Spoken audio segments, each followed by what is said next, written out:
squatch, yahoo, phantom of the forest, you spear finger, fire dragon, Ohio grassman, silver giant, bloodless howler, West Virginia vampire, coyote king, hogzilla, devil, dark coyote killer.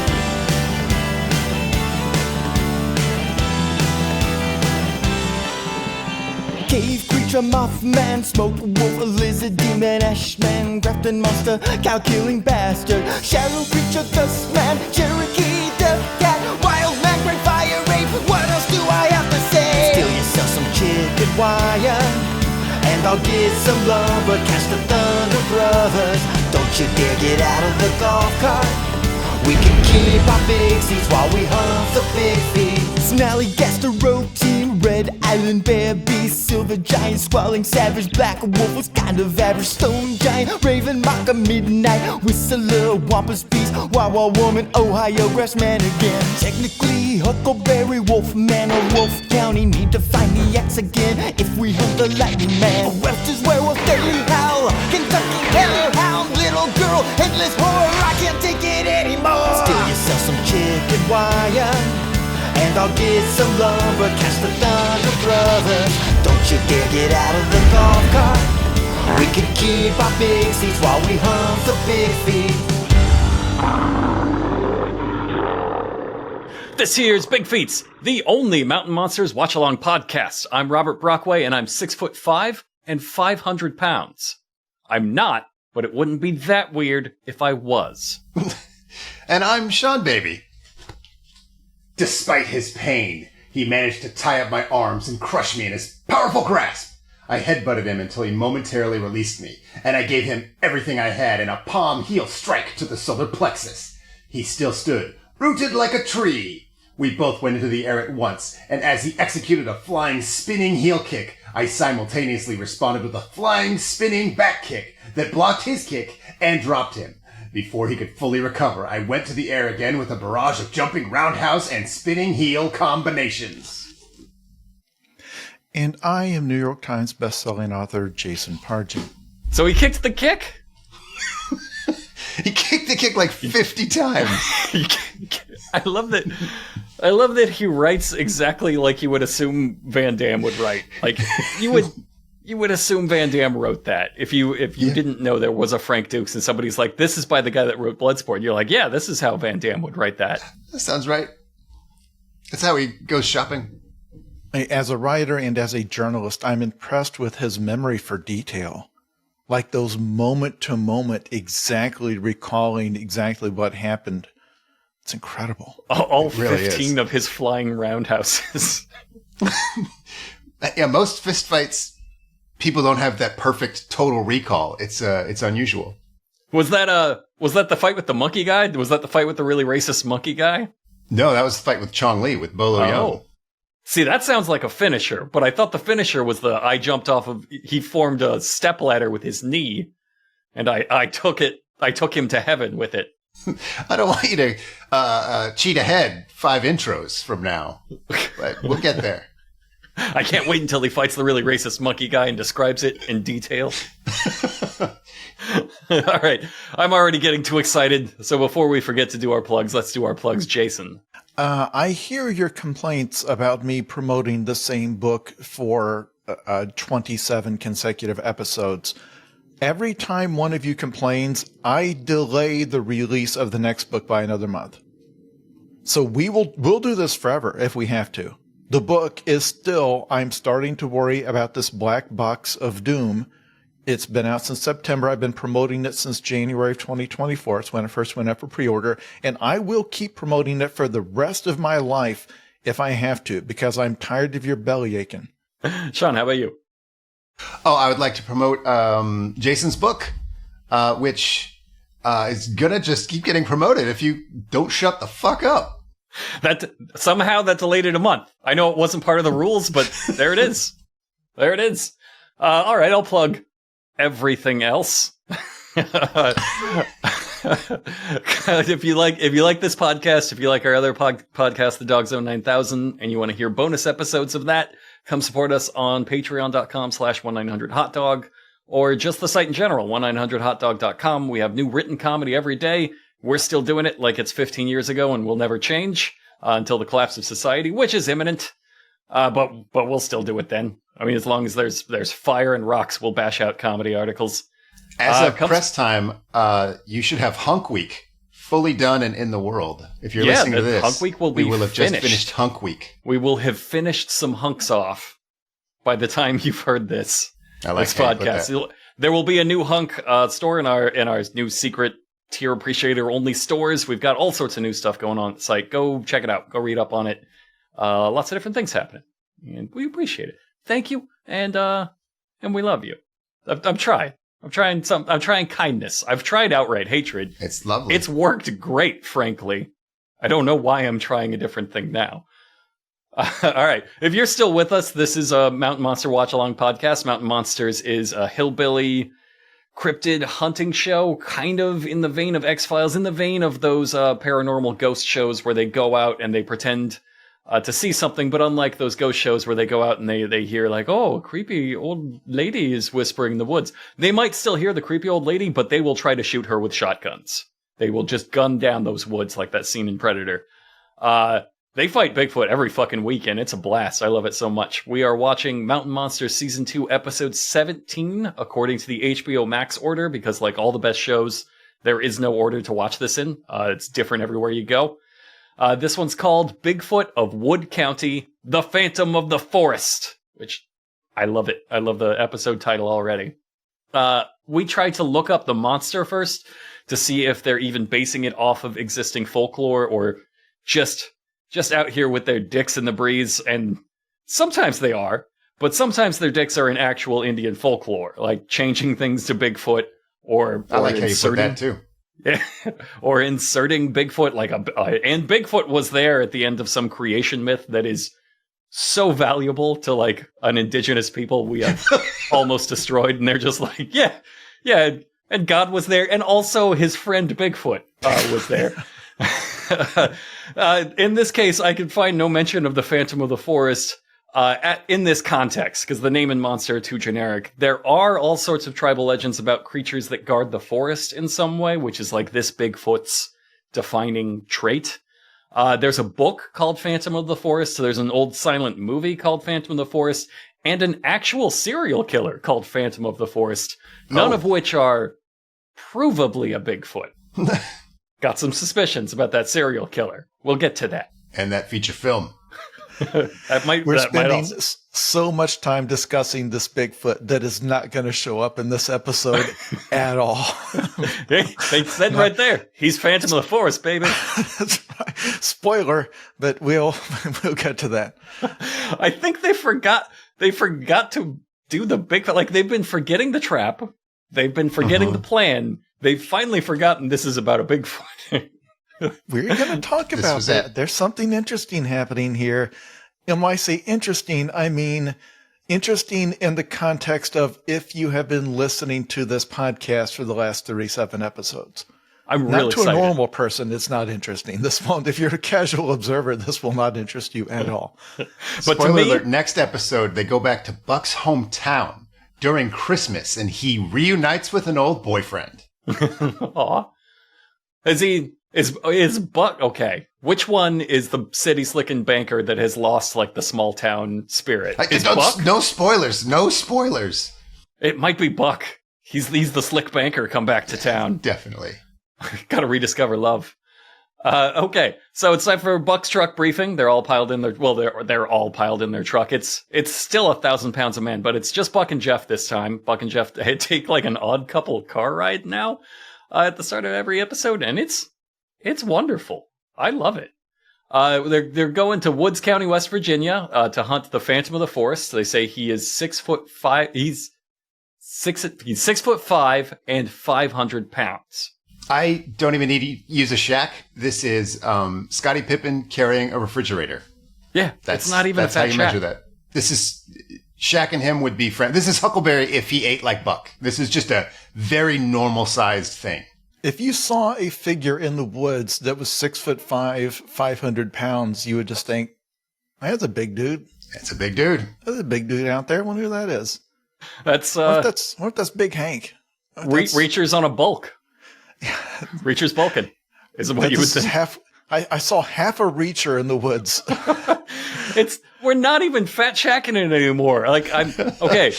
First of all, they show the CGI model, right? And it's the same CGI model they've showed 15 times before. Sometimes they do something cool and they put like a fancy blowout on him, like the Farrah Fawcett Bigfoot. Right. Not even so on this one, just a generic Bigfoot.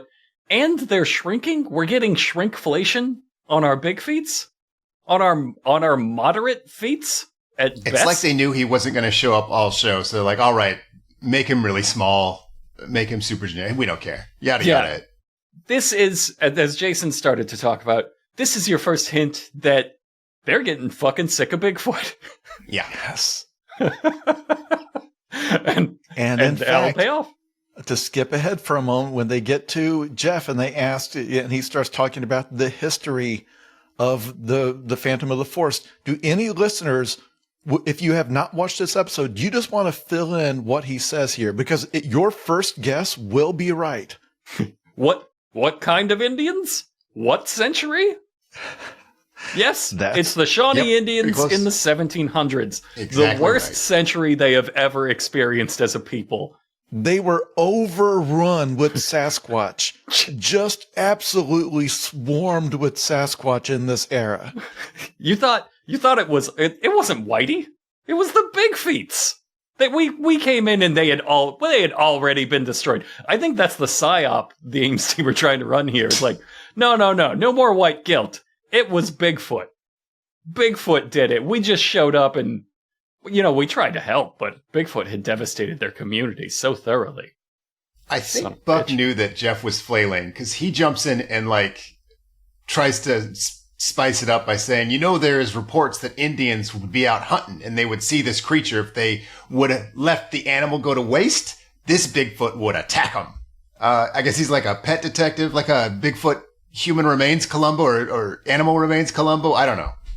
Yeah, that's the element they're going to introduce here that's going to give them something to do in the episode. But I think keen observers of the show, and I think super fans of the show back when this episode aired in, what would it have been, 2016, probably 2017, they had to have been saying at the time, okay, the last two Big Feet were recycled ideas. That they reused a fire creature and then one that had a personal relationship to one of the crew. And they basically reused two different episode plots, and they just added in some molestation, some implied molestation, just to spice it up, as you do. And this time, they're just recycling word for word the description, their image, their CGI creature. Yeah, these people have run out of ideas for Big Feet. I wonder what they're going to do.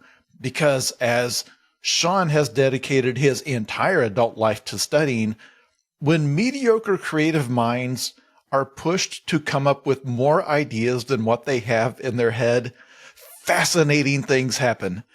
It truly is. There should be more experts studying this than just Sean. Sure. I've never viewed this show as the 1001 things about Bigfoot. That's what it is. It's getting there. Yeah, it's 1001 Jason's things exactly about Bigfoot. right. This is like entry 300 on 1001 things about something. Where you start just revealing real personal shit. Stuff about the divorce that you haven't worked through. Because numerically, just to set the stage, it was episode 20, I believe, when Trapper said, we're going total Bigfoot. This is episode 37. That's more Big Feet than I could come up with. I can't come up with 17 variations of Big Feet that are all interesting or distinct in some way. Oh man, I can.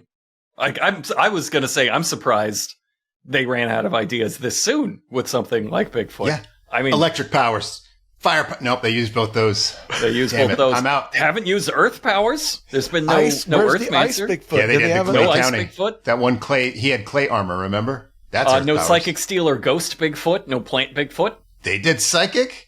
They did psychic. Did they do? No, they didn't do steel. They didn't do steel. Did they do a ghost Bigfoot? I'm kind of thinking they might Yes. have done a Well, ghost the Bigfoot. bloodless howler was the one you could shoot and the bullets would pass All right, right they through him, got- but he wasn't a Bigfoot. He was one of the wolf type creatures, right? Am I Yeah. right about that? Yeah, the bloodless howler. No Voltron Bigfoot, no several other Bigfoots combining to make one giant Bigfoot, which is like Yeah. right where I would have led to. The Thunder Brothers That was a kind gag. of. They did not want to have to CGI but Jeff is going to come in and say, well, they say it has an attachment to deer, and some say that it actually rode a deer. It's trying to hey, maybe this one, our effects team, could we rig that up in the infrared? And Buck just shuts that down immediately. No, he did not. Jeff also says that the Indians, they believe he was put on Earth, this Bigfoot, the Phantom of the Forest. They believe he was put on Earth to protect the woods and all the animals that live in it. So we're going to fucking kill him. Yeah, we're going to blow him to fucking pieces. Just painting this image of this peaceful guardian Bigfoot, and they're like, yeah, let's go out there with shotguns. Let's go. I like how their improv skills are developing, because Jeff says, he had a special attachment to deer. Or I think Buck said that, and then Jeff said, yeah, he rides deer. And then Buck says, no, he doesn't. I love it so much. I love that they're still on that. Still on now. But what I like is Jeff is no longer being bullied, so he says, yeah, he rides the fucking deer. In fact, when I was a kid, I used to ride my dog. Okay, but that's how you guess it. This is their comedy bit that they feel that this is their tight five, that their truck comedy bits. And so this is all set up for Buck to say, Jeff, you told me your dog growing up was a chihuahua. And he even gives a little zing, a little zip to land it. It's dire comedy, but there's something kind of there. Like if Jeff had just said, when I was little, I used to ride my dog like a horse. And then we just cut to 10 solid seconds of silence as Buck just and then cut. That's solid. That's solid comedy. It's funny you mention that, because there is a second of silence after he says it where they just sort of blankly stare at each other, because they're not quick improv guys. Yeah, it's very funny. Oh shit! That would have been a great joke, but they ruined it with the punchline, and they come back again, and Buck says they have to investigate this Bigfoot now because there have been reports of attacks in the woods, Oh, I forgot. I'm sorry. Huckleberry's in this. I forget about Huckleberry, thanks to the dynamic sexual chemistry that is now happening between the Buck and Jeff show. They kicked Wild Bill out of the truck. It is the three of them in this episode, because prior to this, they had been losing one person in every episode until we speculated that we'd eventually get to where it was just Buck in a tiny vehicle by himself. But no, they have gone back to where it is Huckleberry back there, kind of sitting awkwardly in the middle. He has nothing to do during this is the Buck and Jeff show. They're here to do a 2-person vaudeville act, and Huckleberry just chimes in with they kept it quiet. How did you find out about it? So Buck uses that to put together first of all, way to derail everything, Huckleberry.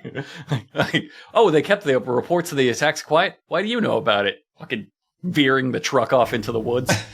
Buck. I liked they did get Jason's note through time that there needs to be a point to killing the majestic and benevolent protector of the forest. Yes, there's an element of urgency. People are being attacked, he says. But I bet, I mean, I don't want to speculate. I bet we're not going to meet those people. I bet we're going to find some dumbass who saw a footprint, not a guy who says, yeah, Bigfoot attacked me. Look at how broken my arm is or whatever. We'll see. Yeah, we'll see. We're watching it as we speak. Buck puts together that these must be poachers that are getting attacked in the woods, and he has nothing but the most vile hatred in his bones for poachers. Which, hey, do you got a license to kill Bigfoot? Exactly.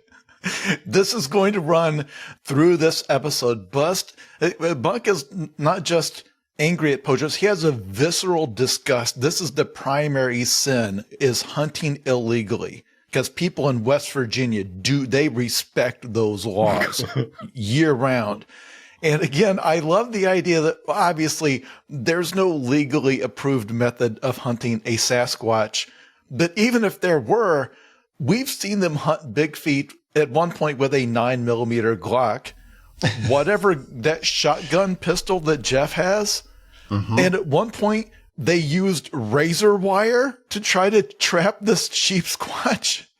Other times they rigged a trap with electricity and fire. Like if you were to get a government that came in and did go ahead and let you get a license to legally hunt Sasquatch, I don't think any of those methods would be approved. You're not allowed to hit the deer with a flamethrower.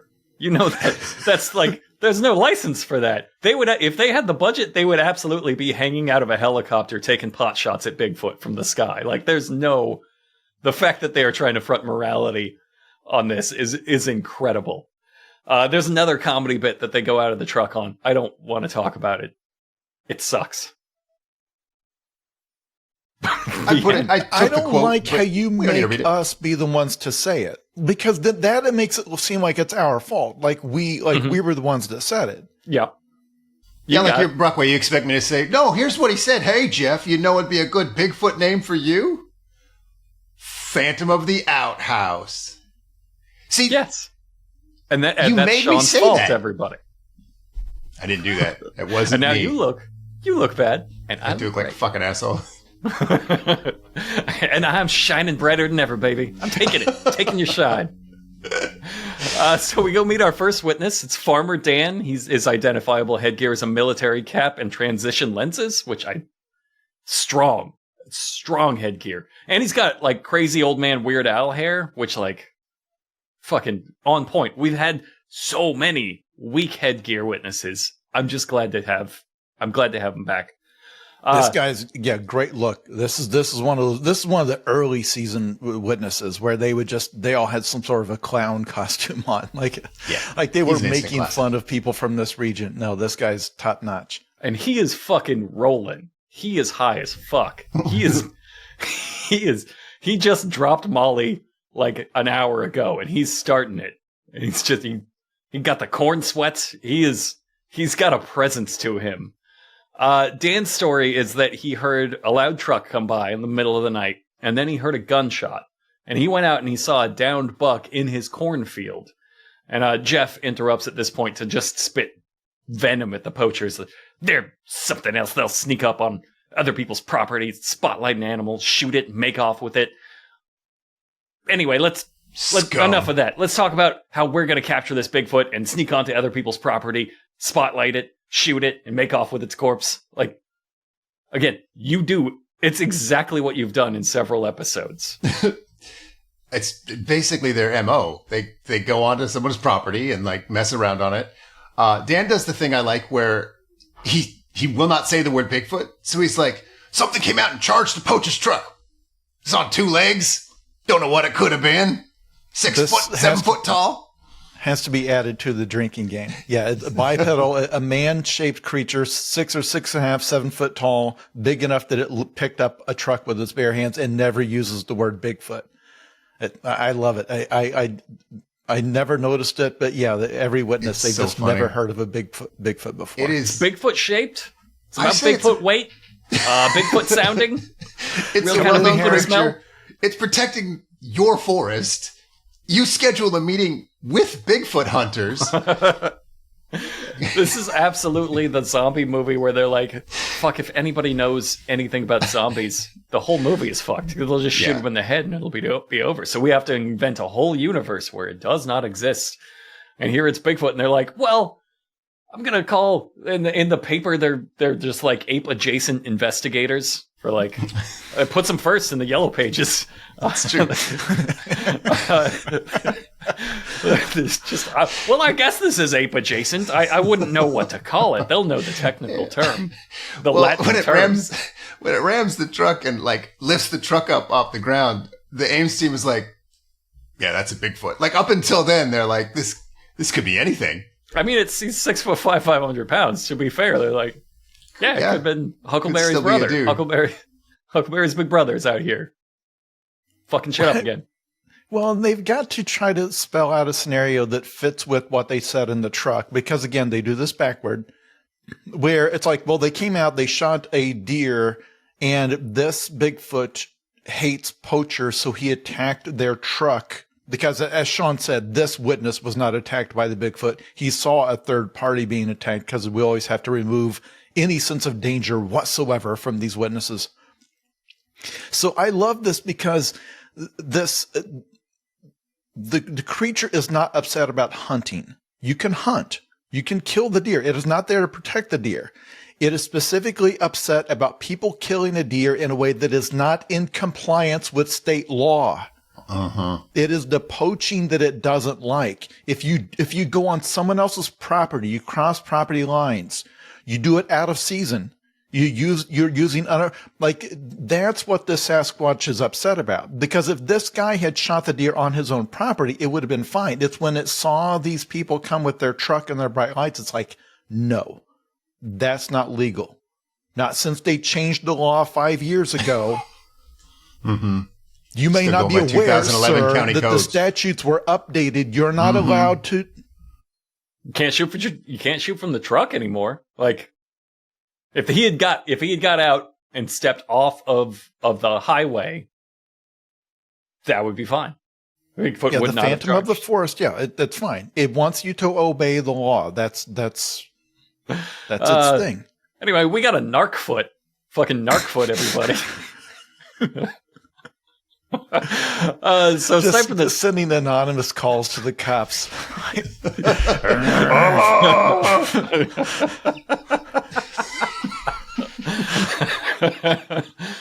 all right. So we're gonna do the night investigation here. They're coming right back to Dan's yard, but they ask permission. You see, maybe And for the first time, we'll know this. The Bigfoot they'll have a note to show the Phantom of the Forest. Hey, we got this guy's permission to be here, unlike those other guys. Don't mistake what we're doing for what they're doing. That's ridiculous. we're coming to kill you. We're gonna kill you, not a deer. You're legal. Reluctantly agrees. Yeah, fair enough. It's a gray area. So they start scouting. They're out here at night. They start scouting around Dan's backyard like usual. But then something fucking crazy happens. They're walking along, and Huckleberry says, "This land don't lay too bad, don't it?" And Buck says, "Not too bad at all." What? The first time It's ever not rough they terrain. it's not rough terrain. Yeah. Oh, this is the roughest goddamn terrain I've ever seen. They've literally never said they have been in an apple orchard and they have said this is the roughest terrain I have ever seen. As babies ran amongst the apples.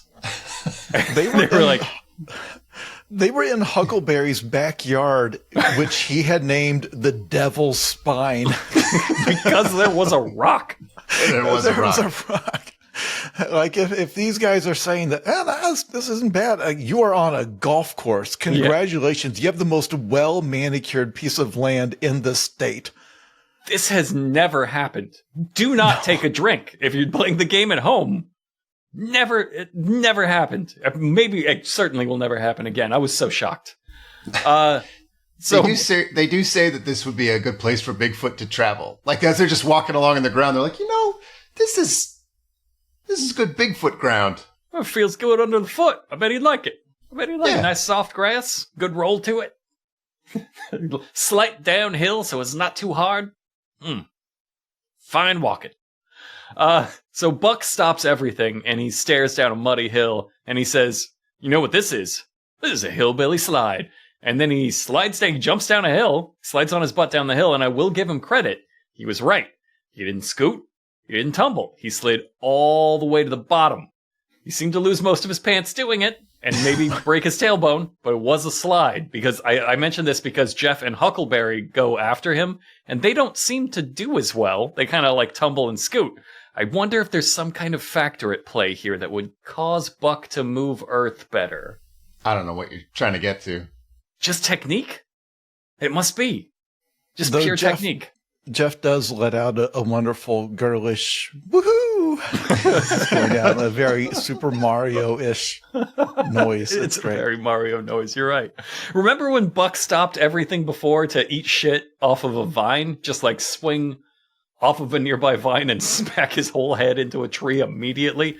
Like, is this his thing? Is this what he's trying to replace like Trapper's improv with? Like this is his superpower? Because they're all kind of getting superpowers. Jeff is a piss boy he's doing a Wild Bill kind of thing.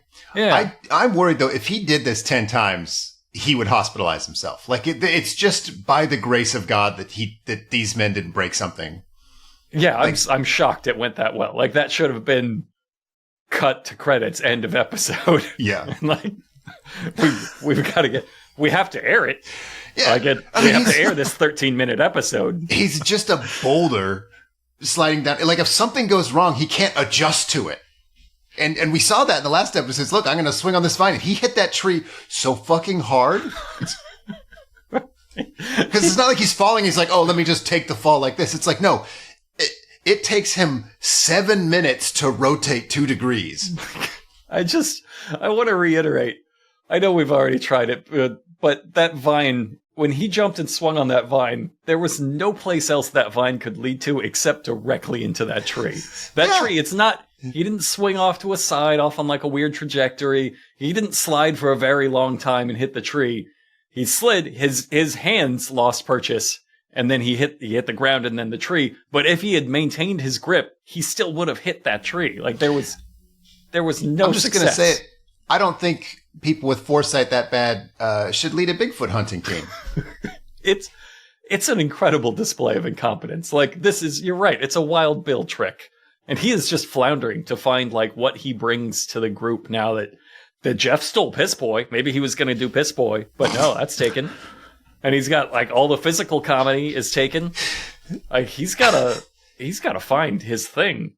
I don't know what it is, but it's not this. And I don't mean to spoil anything, but it's not tough guy speeches. We'll see. We'll see. We're going to get to it real soon.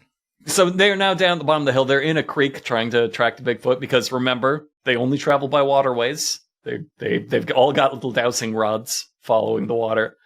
They find a bent tree and are about to prove something important, that a Bigfoot can bend a tree. But none of them can. They start to see. Now watch when I do, because I would believe you can't bend that tree, but many people could. When they hear a snap, and Jeff whirls around and he's got nothing on thermal. Good check-in, Jeff. Good job. He has not had anything on thermal for one entire television show now. It's pretty dire. Buck tries to channel Tracker again by expertly spotting signs in the bushes. And this time he spots a beer bottle and is like, oh, it's poacher sign. A beer bottle in the woods in West Virginia, that can only mean one thing. It's the poaching brand. It's poacher brand beer. It's only ale. poachers. Now Coors, that's a permitted beer. Poaching beer, that's a Bud Light's a poaching beer. Everybody knows that. So they find poacher sign, and then he finds some crossed branches and decides only Bigfoot. Marks his territory with an X, like all the coolest guys. They've stopped doing the little teepees of sticks that used to be like the markers. Now they just find where there's a couple of a branches leaned onto another tree, and oh yeah, that's Bigfoot. That's a Bigfoot. That's a Bigfoot. It's gone so far downhill. It used to be the little Blair Witch things, and big Blair Witch things that required not a lot, required playing in the woods for 15 minutes. Yeah. But I guess that's too much because now they just look for the point where branches cross and are like, only Bigfoot makes a tree grow across another tree. There's a part where Jeff says, look at that. Something big's been traveling under that X. Look at that. And I'm like, look at what, you stupid fuck. What the hell does that mean? He just points at the woods. Yeah. They're going to start doing that with some frequency. It's not great. They're checked out. They're so checked out of Bigfoot. Maybe I was being unfair earlier. Maybe it's not that they ran out of possible variations on Bigfoot, but the passion for the art had stopped, and they're like, we need to find our vision. We're chasing mainstream success here at the cost of our passion, and so they're trying to find where those places cross, like a Bigfoot X in the woods. Anyway, they spot some eyes and are preparing to shoot them, unspecified what kind of eyes they might be. I see your eyes, and they're fucking... I know there's a beer bottle nearby, so I'm going to kill that guy. Whoever... and then they hear gonna die. The best part is they hear a gunshot. They're preparing to shoot the eyes that they've just seen, and then they hear evidence that a human is nearby. So, that could have been a guy. That could have been a guy you aimed at him and he shot back because he was like, "What the fuck are you doing?" I would love it if one of these scenes, any of these scenes where they hear a gunshot and they all have to like scramble, just instantly ends with some of them going, "I'm hit." just cross that line. Do the Michael Mann thing. Have some do the Reservoir Dogs thing. Have somebody with their guts spilling out, just going, "Oh, Willie," going, "Oh, god damn it, I'm fucking dying, Huckleberry. I'm fucking dying." Doing the voice. So they hear some more shots and then a distant scream, and they figure out somebody's out there, and they think he's being gutted. They're like, "That's the sound of somebody being gutted." And Buck says, "I think somebody just got shot." Yeah. So at this point, obviously, the next thing they're going to do is call the freaking police in an ambulance, because they've just heard a hunting accident, maybe a crime, but more likely, a hunter shot another hunter. They've heard gunshots and screaming. The next thing we see should be them like talking to the sheriff who's pulled up to go, search the area. Oh, you're correct, because Jeff actually does say, we need to help him. Like, we need to get some help. So, Wait of course, the next thing That's not what I have in do, my notes. Oh, go ahead. What's the next thing they do? Okay, what it says in my notes, this can't be right. Buck says, "Well, guys, I got to get to work in the morning." That's right. They walk up there. They look around for about 30 seconds, don't see a guy laying there dead or wounded, and Buck's like, "All right, I gotta turn in, gotta hit the hay," because again, to be clear, he is not leaving because he has to get to work. He needs to leave so he can get plenty of sleep before he gets up in the morning to go to work. And they don't call anyone. They don't call the cops. They didn't have to do this at night either. They were on the property. They're like, "Okay, we'll go leave, kill a couple hours, come back when it's dark and we can't see the footprints, and then leave very quickly because I do have to work tomorrow." Yeah, because I'm cranky if I don't get a solid 10. I got to get my solid 10 hours in. Unless we run into something crazy like 2 men getting shot, then we'll stick around. If it's just one guy getting shot, I mean, I don't blame him. He needs that focus. He needs that attention. He is an air traffic controller in America. He also says something else. This can't be right. How about you two come out here tomorrow in the daytime when there's plenty of light out and see if you guys can find anything? Again, that can't. There's no way he said that. There's no way a human brain that capable of saying that would be in the situation they're in right now, looking for Bigfoot tracks in night. They established that a guy didn't just get shot. It sounded like he was being gutted. Like he got his intestines blown out. And they're like, "Well, gotta come back here in the morning. You two guys, you can't be out here without me. Don't go find him now. I need sleep. Therefore, you have to go home too." And there's no pushback. Huckleberry isn't like, no, let's find the guy. They cut to him like yelling at the camera. He's like, "We gotta figure out who we just heard died, but that's a tomorrow thing, bye." He ain't going nowhere. He'll still be here in the morning. The sound that guy made, he's not going to leave. It's takes coyotes like 4 days to eat a whole human body. We'll be fine. It's like the comedy rule of sevens, and this is the payoff. That over time, Buck has said, "All right, I gotta go to work. I gotta peace out of here." All building up to now, where the stakes are finally an actual human has died, not Bigfoot related. Somebody got shot for real. I gotta get out of here. I gotta go work. It's their chance to be heroes. If you view it that way. If you view it that way as the escalation and payoff of a punchline, it's a perfect bit. It's took so good. 14 episodes to do, but it's really good. Okay, so we cut out of there. We're back at Wild Bill and Willie's Crackhead Trap Shack. Wild Bill has stolen a cop car. There's no way to put that. He says he purchased a decommissioned one, but then when he drives up, it's making siren noises. In actuality, the editors wanted to play up the bit, so they put a siren sound effect in there, but they don't let you keep the siren when they decommission the cop car. So by fucking up that sound effect for your little comedy bit, you established in canon Wild Bill stole that cop car. Yeah, specifically the cop car that came to help that guy that got shot last night. he gets out, he looks in the woods, he comes back just to hear like, woohoo! He disappears. Like, where's my car? What the fuck? And then he gets shot. Then he gets gutted. Yep. He gets shot. There's a Bigfoot. The Phantom of the Forest is out there with a shotgun, poaching because he's become the thing that he hates. Poaching humans. This was all a scam on his part so he can have the woods all to himself. To me, I wrote down that it looked like they were going to start a bit. Like Wild Bill comes out and he's doing like a cop bit, and Willie's just like, nope. Yes. No, whatever this is, we're not doing it. Just because Wild Bill pulls up and leans out his head like, "Good evening, man. My name is Officer Wild Bill. Can I see your license restoration, please?" And just Willie is having none of it. He's like, "Well, that sure is a nice ride, but we need to get down to business." Like, all right, I stole a cop car for this bit. This is the highest stakes bit I've ever done. I understand sometimes I come here with like a carrot. And you're like, I don't want to do the carrot bit. I get, that's a cop car. no, he's like not having it. He's not. And the thing is, I would say that he did like a 20-minute bit that they left on the cutting room floor, but this show does not work that way. If he was allowed to do the bit, it would be in the show. Willie just shut it down. It just wasn't fucking, he's hungover. It's amazing how this goes, because Willie says, all right, no, we're not fucking around today. And then he says the most fucking around thing you can possibly say. He says, the trap I have in mind for this Bigfoot is a pyramid trap.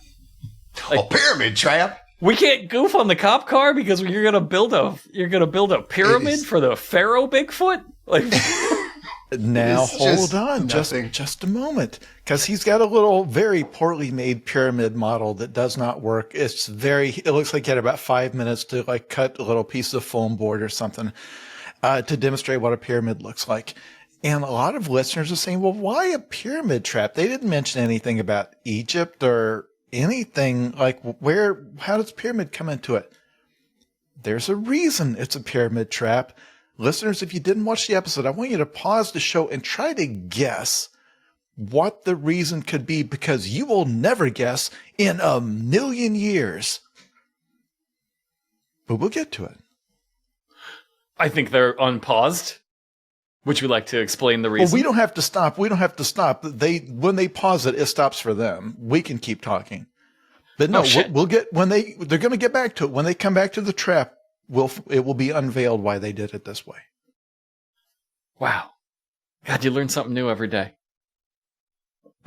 I'm so glad we're back to building those little adorable models. My favorite part of the pyramid one is that he didn't like bind them all the sides together. Like, he just came with the loose sides and they have to set it up. And then when they're done with the little demonstration, he takes all of the sides down like he has to collapse them. He has to save trunk space for this, like, 1 foot high pyramid. Couldn't glue them together. Man, if they ever auction those off, I'm going to buy one of those little trap models. I've got $5. I'll buy one. So we're back to the day investigation, which is Jeff and Huckleberry coming back in the morning while Buck works. They find a trail of trampled plants and a homemade silencer. It's a plastic bottle full of paper towels. And Jeff says, you can't hear that at all. Like a spit in the wind. That's a man who's fired a gun with a homemade silencer before. Of course, yes. That's how silent. Like, he's picturing it like the assassins from a James Bond movie. Like, thoop, thoop, thoop. First of all, you heard it last night. Yep. You were there. You have it on camera. It sounded like a gunshot. They're like, we heard the one after the silencer exploded. Oh, I think I missed because that. in the improv, he was holding this up as like, which I don't know if they made that or if he just found they had taken some napkins and stuffed it in their bottle after they ate and chucked it in the woods. Like, hey, you know what this is? Silencer. And then realizes, oh, wait, we are up here because we heard gunshots. Well, he probably used a silencer and then it fell off and then kept shooting. And those are the shots we heard. Yeah. But man, sense. When that plastic bottle full of paper towels was working, there's no way you would never hear it. Try it at home. Take a plastic bottle, fill it with paper towels, scream into it right next to your wife's ear. She'll be like sleeping peacefully. It'll blow out the bottom of it though, and it's a one-time use. After that, they'll hear the scream. Yeah, she'll hear the second scream. So they do some pretty impressive trapper style improv to deduce like, oh, the poacher went over here. He knelt here. He put his knee here to take a shot over here. And Huckleberry's the one reenacting it. So he's like, okay, I'm going to go over here. I'm going to kneel down. I'm going to hold my rifle up. And then he aims his shotgun down right where the poacher had aimed his shotgun. And Jeff says, okay, hold that pose. Wait right there. I'm going to get down on that path. And then he walks down to pose in front of the gun. As though he's the deer or whatever. He's like, I'm going to be the deer. Watch my little deer pose. Paws up. Ears up and alert. Tail out. Here's my deer pose. Why are you posing in front of a loaded gun? What the? Like, this is the Rust. Like, this is the Rust moment. This is like where we lose Jeff. I really liked this recreation because there's a performance element. Because Huckleberry says, okay, he stepped here. Planted his foot, turned it this way, then, oh, look at that! And so he, like, acted out his little discovery and it's far beyond his acting capabilities. And what he discovers is something out of those old adventure video games where you have to click on every pixel and it's like, it's a note stuck to the trunk of a tree with a knife. A thing that in real life, I'm confident no one has ever left a note for someone that way. Okay, so... And so it cuts to commercial, and then it cuts back to Jeff saying, that last thing a hunter gives up is his knife. That's the last thing you give up. Yep. That's that Jeff magic. Just to sell how dire that moment was, like, this guy, he must have been dead. Like, he must have just known he was dead, because that's the only way you'll pry a knife away from a hunter. And I just love that this is this high-stakes thing where he's out here, again, in the middle of the night, and he's like, oh no, I'm out of ammo, I don't have a shot at this Bigfoot, who was supposedly where Jeff was. He's like playing where the Bigfoot would be, which is like 6 feet away. He's like 6 feet away, and this hunter stops, takes out a little piece of paper and a little pencil, turns on his flashlight on his head and writes down a clue and turns around and stabs it to a tree with his knife, and then Bigfoot kills him. Now, the note says, something stalking me. Signed, Ernie. So what information, with So his useful. final moment, what information... He's got the same witness sickness where he can't say Bigfoot. Something ape adjacent. Call double A. The world must know something's stalking me. Something's stalking me, Ernie. I do, by the way, I want to point out that this also demonstrates that they did not search long enough the night before to find a dead, wounded man, because they found the spot, but they didn't find it the night before. So they admit that they did not do a thorough enough search to, if a wounded man had been lying there unconscious, they would not have found him because they did not find that spot the night before. So if he had been there, yeah, they would have like, time to go to work. Because Buck had to get his beauty sleep in. That was the emergency that stopped them. Was I'm tired. I don't want to, and I don't want you guys to do it without me because that's not fun. Or I do, but you have to come back in the morning. Like I don't. I'm just glad we know the name of the man this brave team adventures let die. Well, now see, they thought he was dead, but there's some ironclad logic here for why he's not. Yeah, well, Huckleberry ends that. Each of them are escalating the stakes. So, and Jeff says like, "Oh, you don't leave your knife behind." That's like, he thought he was going to die. And Huckleberry looks at that note and he says, "Those were his last words when he knew he was going to die." Which, not super helpful last words, but that's what they are doing with like setting this up. That guy died, and like we are looking at the remnants of a man. They do a beat for beat recreation of the thing I just described, where Huckleberry starts recreating some more of the action. He's like, oh, he sat here, and then he stepped here, dug in his heels right here. Jeff, look right at that thing I'm looking at now.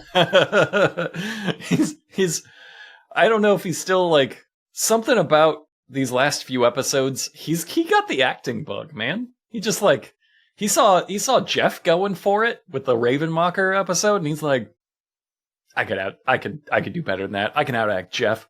And wildly enough, I don't think he can. He's a worse actor than Jeff. Because oh no. When he finds it. Yeah, I got kicked out of school because the Bigfoot molested me so hard. Jeff says now, okay, well, I know that hunter's alive, ruining everything they just did, because there's no gun. Right? Because it's not like a Bigfoot Hunter can take a gun. Cut to Willie looking side-eyed around everywhere. Well, as Jeff put it, Jeff says he might leave his knife behind, but he ain't going to leave his rifle. And this comes from Jeff, the guy who just said the last thing a hunter leaves is his knife. Because they can't stick with the guy being dead. That doesn't make sense because they would have to keep looking for the body or it screws up everything. They would have to call the cops. Like you would have to report that to somebody, so they have to come back and say, oh, no, he's fine because we can see where he was dragged away by the Bigfoot, but then the drag marks end, which cannot mean the Bigfoot picked him up and put him on his shoulder. Of course, that means the guy got away, obviously. But because there's no gun here, that means the guy got away with his gun. For the only reason they think this guy's still alive is that Bigfoot is not capable of grabbing a gun. Because if you just try to picture that in your mind, that's ridiculous. What would that even look like? I feel like Willie has lost 20 firearms to Bigfoot grab. Yeah, Willie's off camera doing the Rodney Dangerfield neck collar. Yeah, nobody. Yeah, Bigfoot can't. We all know that. We all know he can't It's a take your good shotgun. point. He can't take your shotgun from you in a barn and then use it against you. He can't do that. It's two very insane conclusions to jump to because A, Jeff just told us about the hunter code about the knife, and B, they have personally witnessed Bigfoot grab so many guns. Like, what is the poacher calculus here? Like, if the gun is there but no knife, that means he's in danger but alive. But both knife and gun, he's dead? Or he's totally... No, knife and gun, he's totally fine. You always want to check the message under the knife first. Because sometimes it's just like, went to store to get some beans. And you're like, okay, Ernie's fine. He's just left us a knife note about the beans. You got a Resident Evil style rotate the gun until you're looking right down the barrel to, like, read the clue. Exactly. Also, just last week, they described a Bigfoot as hauling away a pig under its arm, carrying it, 300-pound pig, and establishing that's how they carry prey. They carry it like a football. Which rules. Anyway. And watching these guys improvise their way into a corner and then just have to, like, cut a hole through the wall to escape their improv, I will never get tired of it. No, it's wonderful. I took another note. There's something I thought was really funny. So Huckleberry hears the man's alive, like maybe in a Bigfoot torture chamber or whatever. And then he decides, okay, let's call it a day, which I thought was very funny to begin with. Because I thought Ernie could be very close listening to these men abandon him a second time. Like he might be in a bush nearby, bleeding out. And on the way out, Huckleberry even says the words, I'd like to meet Ernie. Like he's like a cool guy, not a Bigfoot prisoner. Like he's just... Hey, amazing. Their sound guy got abducted by a Bigfoot and was hauled like 100 feet away. Yeah. And they had to go find him. They've established that Big Feet do that too. Yeah. But they just put you in the nest and leave. They have to find a way to end the scene, and they can't have an event happen. They can't have somebody like they can't have Skunky Tom come along and chase them off the land. So they have to improvise like, well, based on our analysis, he's fine. They have nothing to prove that. Nothing. It would be so good if every time they didn't know how to end a bit, Skunky Tom just ran in off screen with a shotgun and they had to be like, oh shit, it's Skunky Tom, and then run out of there. It would be that was like his name, right? Was it Skunky Tom? Yeah, it was Skunky Tom. All right. He'd be like the tap dancers at Showtime at the Apollo. I was thinking something's it'd be not like going well. They just chase you off with the be like little Conor show. McGregor in Roadhouse, in the new Roadhouse, where it's just like, we don't know what to do. Somebody's got to Right. come in here and do something fucking crazy. Just Conor McGregor, Skunky drive Tom. through the wall. Just he comes roaring in on a motorcycle. Oh shit, he got a motorcycle. So next day at the Trap Shack, or at least later that same day, Wild Bill is doing a bit with a pneumatic air gun because he's immortal and he wants to rub in God's mistake. Just like shooting at his own hand, doing all sorts of goofs. The joke being that he's never seen one before. Yeah, the joke is Right. no idea. So, of course, give it to him unsupervised. No instructions. Don't even tell him what it does. And let him do some goofing. Let him do some pneumatic air gun goofing. So they're building a little pyramid. They're building a little pyramid for Bigfoot. Is what they're doing. They're shiplapping it. Yeah, it's Bigfoot proof. You Bigfoot proof. Like build a pyramid out of roof shingles. Yeah, it's like putting siding on your house. It'll hold a Bigfoot. Right. Only instead of siding, it's those rustic planks that he loves. There they are. It's the Pargent planks. They're back. It's been a little bit. It has been a little bit. I'm glad to see we still got them. They're doing like an Eagle Scout badge job of it. It looks great for a 15-year-old. I do like when Willie climbs a ladder and he's hammering the last bit, and he turns around and he goes, "Coming in hot," and then he just runs down the ladder and he's doing this goofy little booty bouncing run, going woohoo, woo, woo, woo, woo, woo, woo, and just goofing, just having some good solid pyramid goofs. I'm so glad they're here to bring levity to what is otherwise just a tragic show. Like, a man has died. Really blew it. His guts are sprawled all over the woods. Meanwhile, Willie's here just booty bouncing down a ladder with Wild Bill. So we go to meet our next witness. It is the poachers. It's the poachers. It's the very same guys who had their truck attacked by the Phantom of the Forest. He ran out of the woods and he shoulder rammed their truck, knocked it so hard it went up on two wheels like a Jackie Chan movie, like just all the way up there. So, oh man, I can't wait to see this truck damage. Like, remember Uncle Leroy's van, Uncle Leroy's party van, where they blew out the whole roof of it? Great prop storytelling. Like, you can really sell the power and fury of this Bigfoot by how destroyed this truck is. It's not hurt at all. It's an immaculate truck. I mean, it's broken down and shitty, but it has not been destroyed by a Bigfoot. They forgot about that. Buck says the poachers reached out to them for the meet. Don't show up to that. If poachers invite you to a meet, they're hard targeting you. They're very soft targeting. They're definitely gonna Lance Henriksen you. I think what fucked it up for me is that I know this is a TV show. They're filming a TV show, and at this point, they sometimes talk to the producers of that TV show. Obviously, these guys know that. The poachers know that because they called them. And so they didn't say like, hey, don't bring your television cameras with you to the meeting. We're sort of operating as if the television show doesn't exist or the poachers don't know about it. And so this is very frustrating for me because for the first time ever, the cracks are showing in this fiction that they're building. Now, they're going to stop on the way to the meeting. They're going to stop a little distance away. And a moment that is going to happen that is going to define this show going forward. Spoiler. It is going to be a different show from this moment on. So they're going to stop and they're going to let Huckleberry out to act as a sniper. And he gets out with what looks like an assault rifle. I paused the TV for you gun nerds out there. It's actually a magazine-fed semi-automatic shotgun. Specifically, it's a Rock Island VR-60 tactical shotgun with holographic sights, a weapon he has never had before.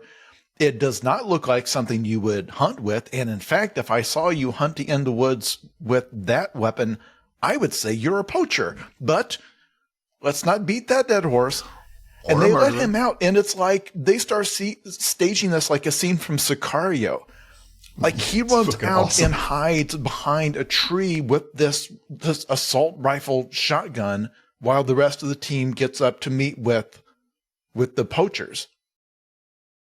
I just love it that they're like, okay, the guy to cover us. I mean, it's Huckleberry, obviously. He's Bigfoot security. He's got that shotgun.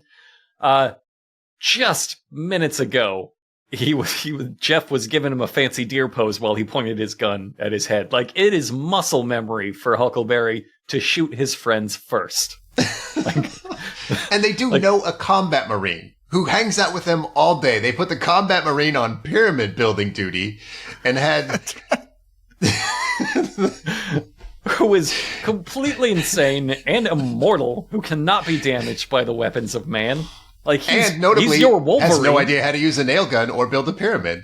Yeah, he could run in there and just berserker rage them.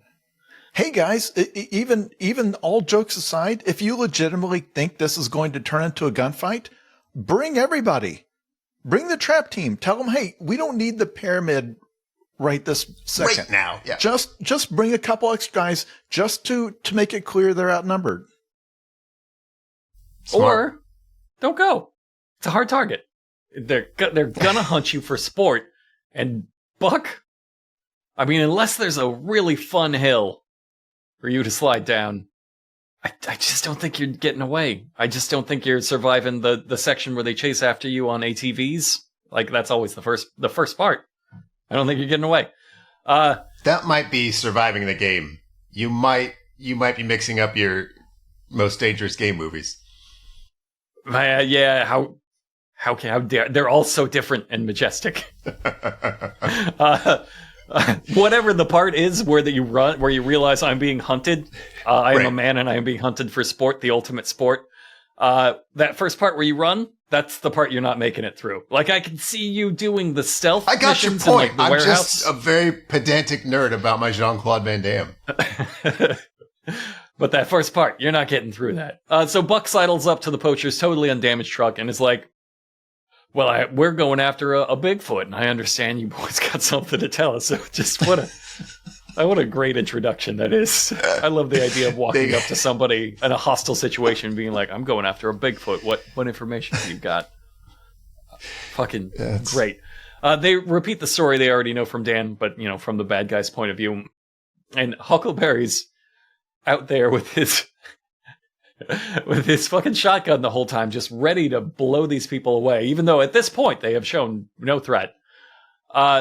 This is all theater so that Buck can put on his fucking Blade-style sunglasses and go out to tough guy posture at them. And he does. He sidles up and immediately aggressive. The poachers warn them that they're going to get revenge for Ernie, who is still alive, apparently. He got tore up pretty good. They're gonna kill the Bigfoot, so ostensibly they're on the same side, because, again, you're not going out into the woods with this fucking assault rifle shotgun loaded with tranquilizer darts. You're bringing the shotguns to the wood. You're going to, at least, even if your mission is like, we're gonna catch the Bigfoot, you're prepared to butcher that Bigfoot. So you are on the same side right now. You should not be enemies. It could be a Bigfoot sex pyramid they built. It might not be a murder pyramid. Jeff has a little ham pocket in his overalls with a shotgun revolver in it at all times. That is not... Wild Bill has vowed to eat at least 5 big feet. He literally said, I'm going to cut off their butt cheeks and grill them and eat them. Yeah, this is an important point because this is going to be the basis of this life and death argument they're about to have. They threaten to kill each other over the fact that the poacher's saying, I just want you to know that Bigfoot tore my buddy up. I'm fixing to tear him up. And Buck is so outraged, he says, we're not out to kill it. We're going to catch it. And the poacher says, well, I'm out to kill it. And you could now go do a montage of all the times they've either threatened to kill the big feet or eat the big feet, or at least abuse the big feet. Because again, in the previous episode that we did, I believe, Huckleberry said that he was personally going to fight the Bigfoot once they had captured it. You know, the one that had haunted him his whole life and ruined his whole life. He was going to do some kind of violence to it. The Dust Man, they threatened to, quote, dust his nuts. The Raven Mocker, they threatened to pluck its ass.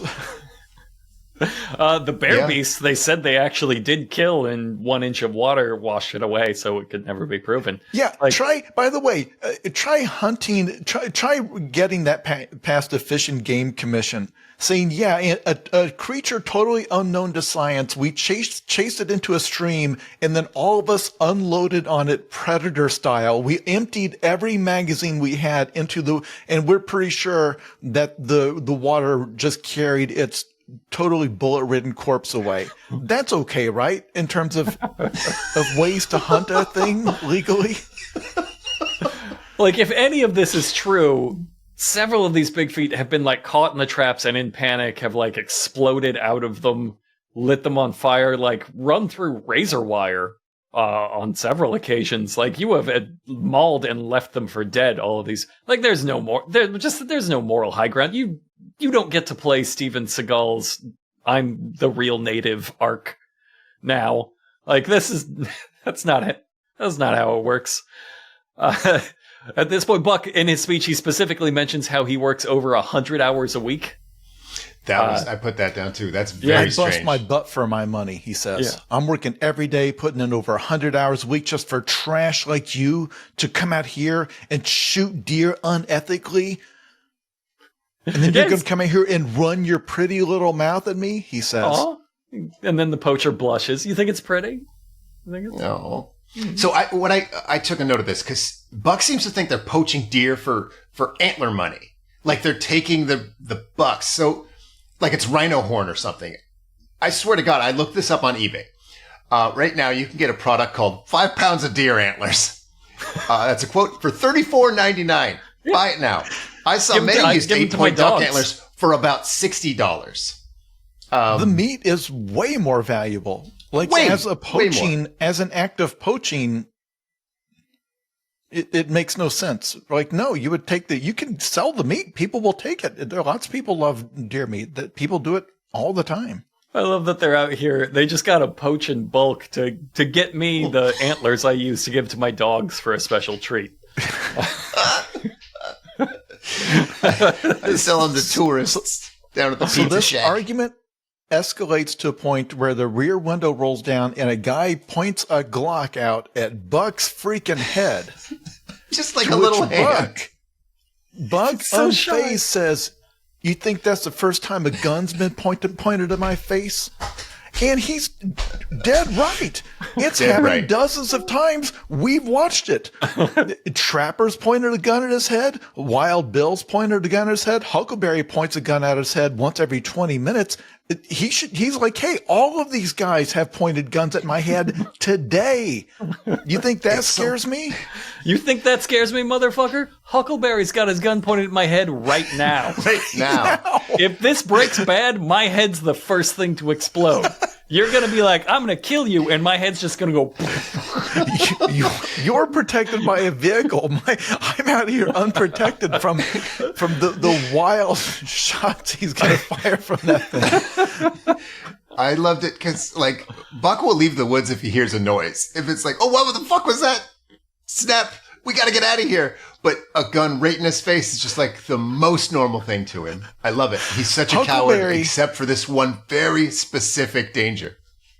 Huckleberry then does an interview, one of his shouting interviews to camera saying, I've been in situations like this many times. So I'm picturing Buck and this guy face to face, gun in his eye. And then in the distance, they can faintly hear Huckleberry shouting to the camera, I've been in situations like this many times.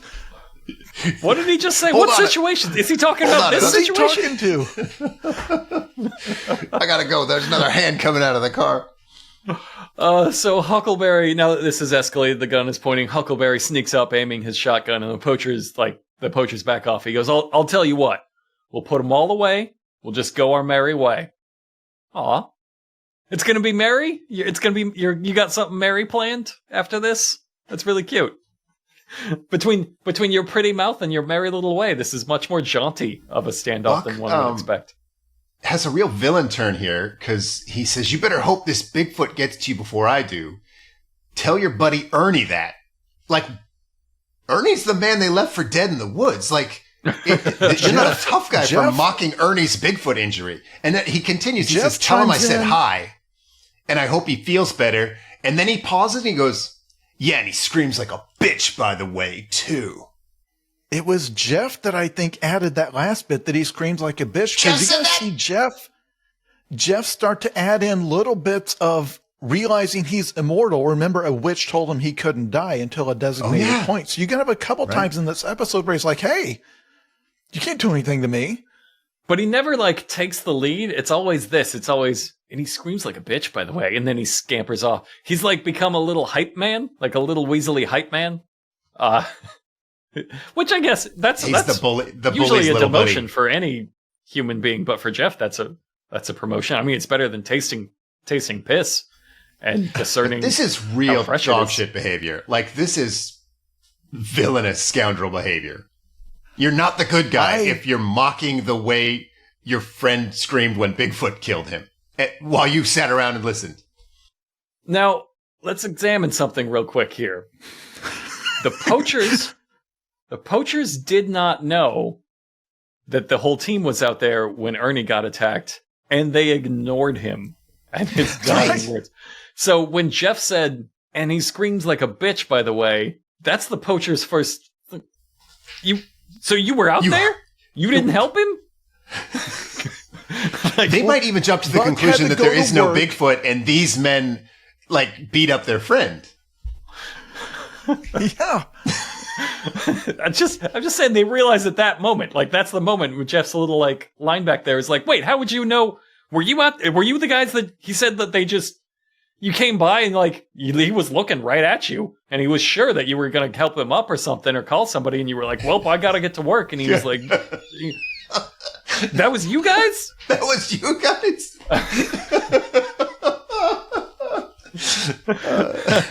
Buck's tough guy line is, as he's leaving is if I catch those poachers in the woods outside of their truck, I'm going to do something that Bigfoot never got a chance to. But only outside of their truck? What is... You really gotta respect the sanctity of truck. I'm just saying, when you're delivering a tough guy line, it's not great to add conditions to it. Right. If that guy, if I see him in this neighborhood again, and he's wearing red, and it's on a Tuesday, I'm going to fucking kill him. Yeah, not a national holiday Tuesday, regular old Tuesday. It's just botching every inch of this tough guy standoff speech. I thought it was funny watching Buck try to strut away all tough because he walks like Kirby just swallowed a real lopsided enemy. I'm just reading what it says in my notes. We gotta get something. The whole thing doesn't make them look as cool as they probably thought they did, but no. Yeah. Yeah. So back to the trap shack. Willie says he's got a surprise for Huckleberry, which is nice. And Buck says, Huckleberry, he's the backbone of this team. And what's more, he's a good man. And everybody gets all choked up. And they said, we noticed he needs new boots. And they got him new boots, specifically Redhead brand boots, which they say they got from Bass Pro Shops. Fucking, they got product placement. Hey, guys. I hope they did. Hey, listen. They're then going to show him the trap, and Buck is going to say a line, wow, that trap is a pyramid, just like the famous Bass Pro Shop in Memphis, the famous Pyramid Bass Pro Shop. They built the trap out of a pyramid as part of their Bass Pro sponsorship for this episode. That is a sponsored trap, guys. It's an RFP. They got an RFP. This Bigfoot Death Trap brought to you by Bass Pro Shops. They got paid $4 million for this. In reality, those boots were the payment. I'm telling you right now, $70 boots. Those $79.99 boots were the payment for this. How far we've come, boys, from having to blur out car emblems. Nobody has to do that. That's so far, people have accepted. Called them. It's like, hey, if you're going to drive our truck, people can't know about it. No, you can go make an independent movie right now. You do not have to blur out the models of cars and shit. That's way over the top. Somebody has to call you and say, no, you cannot use us. You cannot put that. You cannot put our emblem. You can't put John Deere on your hat. They got specifically blurred out for that. Go watch the first episode. They do not obscure the logo. They got a call. Yeah. Said, hey, we watched this. No, we had nothing to do with this. They've come from negative product placement, -5 product placement to +1. They got it. They still fuck it up too, because Huckleberry asks, do I have to put them on? So he doesn't want to. I think these are not considered great boots. These are not it's just the Bass Pro in-house. They are brand. real cheap. They're I looked them up. You were almost exactly right with $79.99. Jeff says something here that I wrote down. He says it really felt good doing something for Huckleberry. He's had our back for years. Today, we had his feet. What a fucking idiot. Oh, But Huckleberry saves it because he does some actual real life new boot goofing. Like he is goofing He up a does that storm. prospector dance that he does sometimes. yeah, he says, I got my Happy Feet, because he's just such a fan of the Penguin dance movie Happy Feet that he has to do the dance. He does a little high-kicking prospector dance and a little Shakira hip wiggle. It's great product placement. It makes me... No, I'm not going to buy those boots. But God bless them. Shit. So... We do get to see the trap, and it is some bullshit. It is a wooden teepee. It looks like Nick Cage's headstone, if you're familiar. It's like it can be tough when the sponsor asks you to make something that ties into the voice of your thing, but also satisfies. There's a lot of back and forth. I'm sorry. I was that we probably edited out an hour and a half of me complaining about the digital publishing industry. It's. Yep. I'm just saying that they probably did the best he could within the parameters of the RFP. Sure. Yeah, they built got a small campgrounds visitor center. Like that first draft, like the inside of the pyramid had spikes everywhere, and he's like, now when that slams shut, it's gonna skewer the Bigfoot from every direction. And they're like, no, we can't have customers thinking that they're going to be skewered when they come into the Memphis Bass Pro Shops. They got buzzkill ass notes. Hey guys, guess what? The theme of the episode of You Should Only Hunt Legally, I'm going to guarantee that was part of the deal with Bass Pro, that you can't be portrayed as doing anything shady. It's like, well, no, we'll do an episode about the ethics of poaching. Like, oh, that sounds good.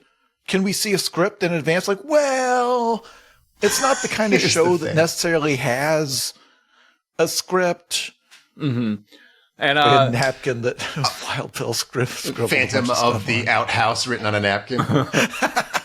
And real quick, I mean, just like a formality, you're not going to have anybody pointing shotguns at anybody else's head. Like, gun safety is like paramount. It's something we've really made an effort for. They would have guns in the meeting at the head of the rep. Like, you're not going to have a guy prance out there and do a fancy deer pose and then point your fucking rifle at his head. Like, you're not going to do shit like that, right?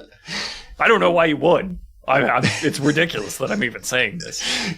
I really like how pumped up everyone is for this stupid little teepee they built. Bucko, it's the best trap I've ever seen. I never dreamed I'd walk out here and see a pyramid. It's like Egypt and West Virginia. Okay, so now Jeff has the bait. It's bacon. They remembered. They said all Big Feet love the smell of cooking bacon the best, which is fucking adorable. It fully transforms Bigfoot from a monster into a Scooby-Doo character. They only got half right because they did say it was the smell of cooking bacon, and they bring out their bait, and it's raw bacon. It's old raw bacon. Jeff ruins this moment, too. He says, hey, guys, check this out. Green flies and bacon. Just running up like a little brother. Yeah, of course. Yeah, it's disgusting. But I mean, they remembered half of what they said, which is huge for them. That's huge. So we go to the final night hunt, and Buck runs down the threat. Bigfoot out here, we know this Bigfoot attacks poachers with lights and guns. We have lights and guns. Bigfoot, bless his heart, he won't be able to tell the good guys from the bad ones. Like, he's not gonna check our licenses before attacking us. Like, you should. Is a top 10 moment in the history of this show when Buck does his speech and realizes in mid-speech that, as we know, this Bigfoot hates poachers. Now, our challenge is going to be the fact that everything we're doing is exactly the same thing that they're doing. So there's a danger that the Bigfoot may make the ridiculous mistake of confusing us for the bad guys. Because we have the exact same equipment, the exact same guns, and are doing the exact same thing. Guys, I know I've never said this before, but can we cut? No. This is still going in? Okay. God damn it. So they're going to need a unique strategy to try to assuage the Bigfoot's fears. They need a new approach. Not only that. I think they came up with one. Yeah, not only to assuage the Bigfoot's fears, it's not a one-on-one scenario. So now they're potentially being hunted by Bigfoot and the poachers. The poachers said they're coming after them. So if the poachers do show up, now you're outnumbered. It cannot be a very simple, tactic. You need to account for a whole other party than you have before. Here's how they do it. Check this out. They have half of their group go to one area, and then another half go to the other area. Now, what they're going to do is get the Bigfoot in the middle and then push it into the pyramid. There's no name for it, but it should work. And it's perfect for these circumstances with this other rogue team of poachers. Yeah, and the poachers are... And how do they fit into the scenario? Well, the pincer movement encircles the entire universe that they could possibly be in. So the poachers would have to be somewhere in between the two teams, because that encompasses all of outside. Yeah, one to backward, one to forward, the two main directions. And the pyramid is spacious, much like a Bass Pro Shop. It might have room for a poacher team and a Bigfoot inside there. So they head out there, and Buck's team first finds a spotter for the poachers, and he just runs off giggling like an elf into the cornfield. And he doesn't yell, he doesn't do anything. They follow him, instantly get lost, because as we've established, they cannot step foot in a cornfield without becoming irrevocably lost. Every single time. It's my favorite part of the show. Every single time they get in a cornfield, they look around and go, I have no idea where I am. No idea. Buck shouts, "Where you going? You want to play? Come on!" And then Jeff quietly behind him, "Yeah, we got a discussion. We got a discussion to finish there, big boy." Big boy. Big boy. I'm immortal. A witch told me I can't die until she says it's okay. The tone is really different when they hear noise, because normally they hear noise and they're like, "Oh, fuck the plan! Just get over here. We heard a Bigfoot." But when they think it's a human, they start yelling at the shadows. And they are right. It's the poachers. They see a bunch of enemy Forrest golf carts pull up. A whole a ton of the poachers. They say. I mean, it looks like it is supposed to be the most terrifying and menacing thing you've ever seen. A golf cart gang. It's 4 golf carts roll up in the night. Their little tiny golf cart headlights lighting up. It's like, oh my God, look, there's 4 golf carts out there. And it's supposed to be the most terrifying thing you've seen in your life. It is. I didn't know how funny a golf cart gang could be until I witnessed this. See, I knew, as I used to wait tables at a private golf club. And I would, at night, when you worked in the grill section, you would see sometimes 3-4 golf carts drive up of just menacing men there to demolish your hamburgers, which is what I assume is going to happen in this scenario as well. That's what these guys are up to. So it is a bunch of really poachers. Like when the guy runs into the corn and they start to walk into the corn after him. I thought this was really funny because first, they're not going to be able to catch a running guy at a slow walk. But they also start to complain that there's no way to track him. There's he's got on a thermal. We can't find him because it's a cornfield. I can't imagine an easier place to track a person than a cornfield. I don't know. They have literally said there's a nice fresh snowfall over everything. It's impossible to track anything in this. Yes, we find someone. There's no scenario in which they could track something. So they decide this one is the Bigfoot, though. They're like, well, if he's that fast, he must be the Bigfoot. So the poachers have pulled up, and one of the lead poacher, presumably that they've been talking to, says, "I got something for you. It's a gunshot." Buck says, "What's that?" And it's a gunshot. "I got something for you." "Oh yeah? What's that?" "Gunshot." And he immediately is like, "Oh shit, that was a gunshot." And and everybody has to dive to the ground, and then he calls the other team and announces the pincer movement is off. The ceremonial calling off of the pincer movement. Just what was in your head? What was his answer when an army of hostile people shows up after saying, "If we see you, we're going to shoot you," and somebody says, "I got something for you," and you go, what is it? It's very much a Goodwill Hunting, do you like apples moment, where you don't have to set that guy up for you can just say, screw you, weirdo. Do it like apples. You don't have to play along. So Buck I like when they go to commercial and they're like in a gunfight. They're like, let's cut to commercial. That's the cliffhanger. It cuts back to Huckleberry talking to the camera, explaining, hey, we are out here in the woods hunting Bigfoot. It's like, no, you're not. You're in a fucking active gunfight. Again, with humans. Again, it's such a quality comedy beat for if at that point his head just went exploded. We're out here in the woods. Right. It was the gunfight. And then you turned the lights on and filmed me. Right.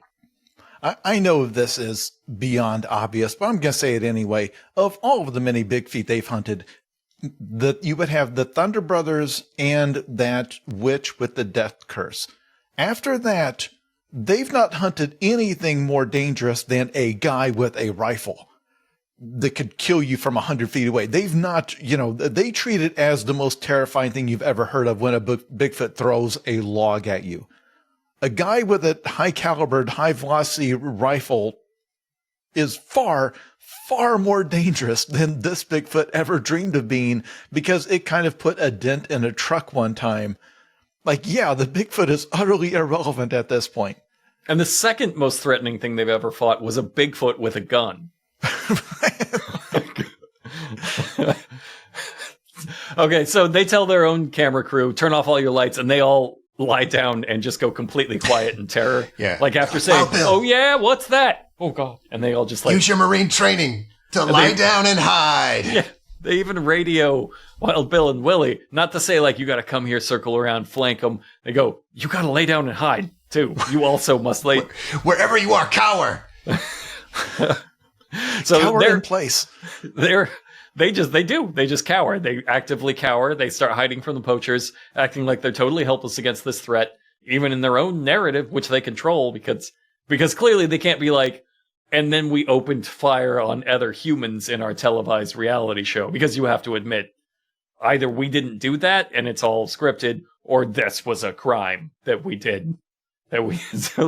So once again, they wrote the first, I want to say 2/3 of the first 2 acts, and then realized, fuck, there's no way legally our third act can be anything but absolute cowardice. Like, there's no other option for us out of this. And so that's what they do. They see the spotter in the cornfield again. I guess he's a spotter for the Bigfoot, because he disappears again. There's another shot, and then they hear Bigfoot, and then they find Buck on the ground, very upset, once again going, Bigfoot grabbed me. It's his third Bigfoot grabbed me in the series. I have a question. Was he on the deer? That's why you heard the shot. They were shooting at the deer. They were trying to poach his deer. I just like that he's so upset whenever Bigfoot grabs him. Bigfoot grabbed me again. It's not He's okay. having like a panic attack. He's like laying down, like incapacitated. They have to come and get him. He's like holding his gun, like, it grabbed me. It's like, this is your profession. This is the one thing you do. It's like, yeah, you're going to get grabbed by a Bigfoot sometime. It happens all the time. Every member of your team, Trapper got flung into a lake by a baby Bigfoot. Yeah, this happens. He is almost crying. It's kind of fucking hard to look at. And he's like, this isn't safe. Like, yes. It's weird. You would have expected it to be. So in a pincer movement against a Bigfoot and a team of poachers. And then you have to watch this episode back to the part where you pretended to be so super tough to the poachers. And then this part where you're like crying in the woods. He takes 0 damage. It's just a grab. It's just a missed melee attack. And he's like, we can't do this anymore, guys. So he's lost his radio. I love it too, because he drops his radio and he just refuses to go back in the corn. He's like, I'm not going back in that corn to get that radio. So they're out of comms. They can't talk. An evil poacher comes on the radio and says, we're coming for you, boys. Yeah, because Willie, the other team, the other half of the pincer movement, they try to call Buck, and so it's like Willie's trying to get Buck on the line, and the evil poacher answers, "It ain't Buck, bro. We're coming for you, boys. Yes. What I just made the note that he was brave enough to go into the corn to get the walkie-talkie. Yeah, he had. Yeah, he did what Buck was too afraid to do. Yes, exactly. Bigfoot didn't grab him. Something about Buck. So Willie and Wild Bill are like, oh shit, those poachers sound really mean. We got to be totally helpless now too. They decide to just sneak away from their position, abandoning their friends. That's what their answer is like. Okay, we got to head over to the They're going to go to the pyramid trap and hope it has the same helpful staff as Bass Pro Shops. and lock ourselves in there and just wait for them. Hope they don't come by. Hope they don't knock on the pyramid and ask if anyone's in there. And then we'll put on a Bigfoot voice and go, "Help us, we're trapped." And then hope they. So they're walking over there. They hear a loud motor up by the trap, a diesel, and they think, "Oh, that can't be the poachers. They were over there." I just imagine when the first time whoever this person is, we don't know at this point, found this trap in the woods, they would have to make fun of that little fort so hard. Like, you would come out there and you would assume, like, oh my god, this is so cute. This is like a bunch of 5th graders made a little fort out here. It's a piece of shit, but I mean, they look like they tried so hard. It is a guy. It's a guy in a truck, like an old army surplus truck, and he is dragging their pyramid play fort down and just making Willie cry. So they all head over, like, no, stop. They head over to the old army truck, and there's just a guy in there, and he's like, whoa, hey, I don't know what you all are doing. Some dude just came by. He paid me $1,000 earlier this afternoon to take down this trap. Tonight, he's like, my kid's playing out here all the time. It's unsafe. I'm worried he's gonna get tetanus or something. But I can't have him hate me. You got to tear it down. I want to pause just to point out how funny it is. This guy is on board with it being a trap. For some reason, he saw this pyramid and knows it's a trap. Exactly. There's two things funny about it. One, the fact that somebody came to him and said, hey, I want you to go tear down the trap these guys built out there. And you see this wooden pyramid that's 10 feet tall. You wouldn't think, oh, there's the trap. You think, well, that's like somebody's whack shack. That's a trap. You're picturing a net or something, a trap. The pyramid increases the orgasm. Everybody knows. Pyramid power. Like the mighty orgasms I get at Bass Pro when I go among only the one in Memphis. Only the one in Memphis. When I go in the big fish tank and anyway, no. The second funny thing is the price tag. If you went to a guy in a pickup truck in West Virginia and said, "Hey, I need you to go pull down a structure in the woods," and made up some lie that like, "Hey, it's out there, it's unsafe." What price do you think would get him to do it? Because I'm guessing it's a lot less than $1,000. $1,000's too high. Do you have any idea how many poached deer antlers you have to sell to get $1,000? 17. Because to be clear, they're not even asking him to haul away the lumber and to clean it up completely and get all the nails and stuff. They're saying pull it over, just tie a chain to it, yank it over. I'm thinking not even a case of beer would do it. I think a single beer would do it. Tell him he can use the shack first. Like that's you can be the last one. Take it out. Also, I find it extremely funny that like, assuming this is all on the up and up, that a guy comes by and he's like, "I will pay you $1,000 to take down the shack." This guy shows up in this heavy duty army surplus truck, this big beefy full diesel thing, and then sees that trap and it's like, "Oh fuck! I could have come out here with a hammer. I could have come out with my bare hands and just jump kicked it." I feel ridiculous using this fucking tank to drive through your kid's cardboard box play fort. Now, here's what I wrote down in my notes. I wrote down, they make friends with him. He's Larry. His story adds up. You can't pull one over on the Ames team. Like, at this point in the story, I was like, well, this is obviously bullshit. Like, it's 3 in the morning. Like his cover story is at 3 a.m. He was just out there and these guys like flagged him down. It's like, hey, could you take your giant truck and go just destroy this thing for us for $1,000 a wad of $1,000 in cash? Like, sure. But Buck buys it. Buck says, well, I'm not too happy with Larry because he tore down our trap, but I can't be too mad at him because he didn't know he was doing anything wrong. Yeah. He had to have thought he was killing some like Boy Scout troops, like, project, their pyramid merit badge project. I don't know. So he drives away and immediately from presumably like 100 feet away calls them on the radio and taunts them like, I sure enjoyed ripping your trap down, boys. Just immediately. So he couldn't be more than a couple minutes away.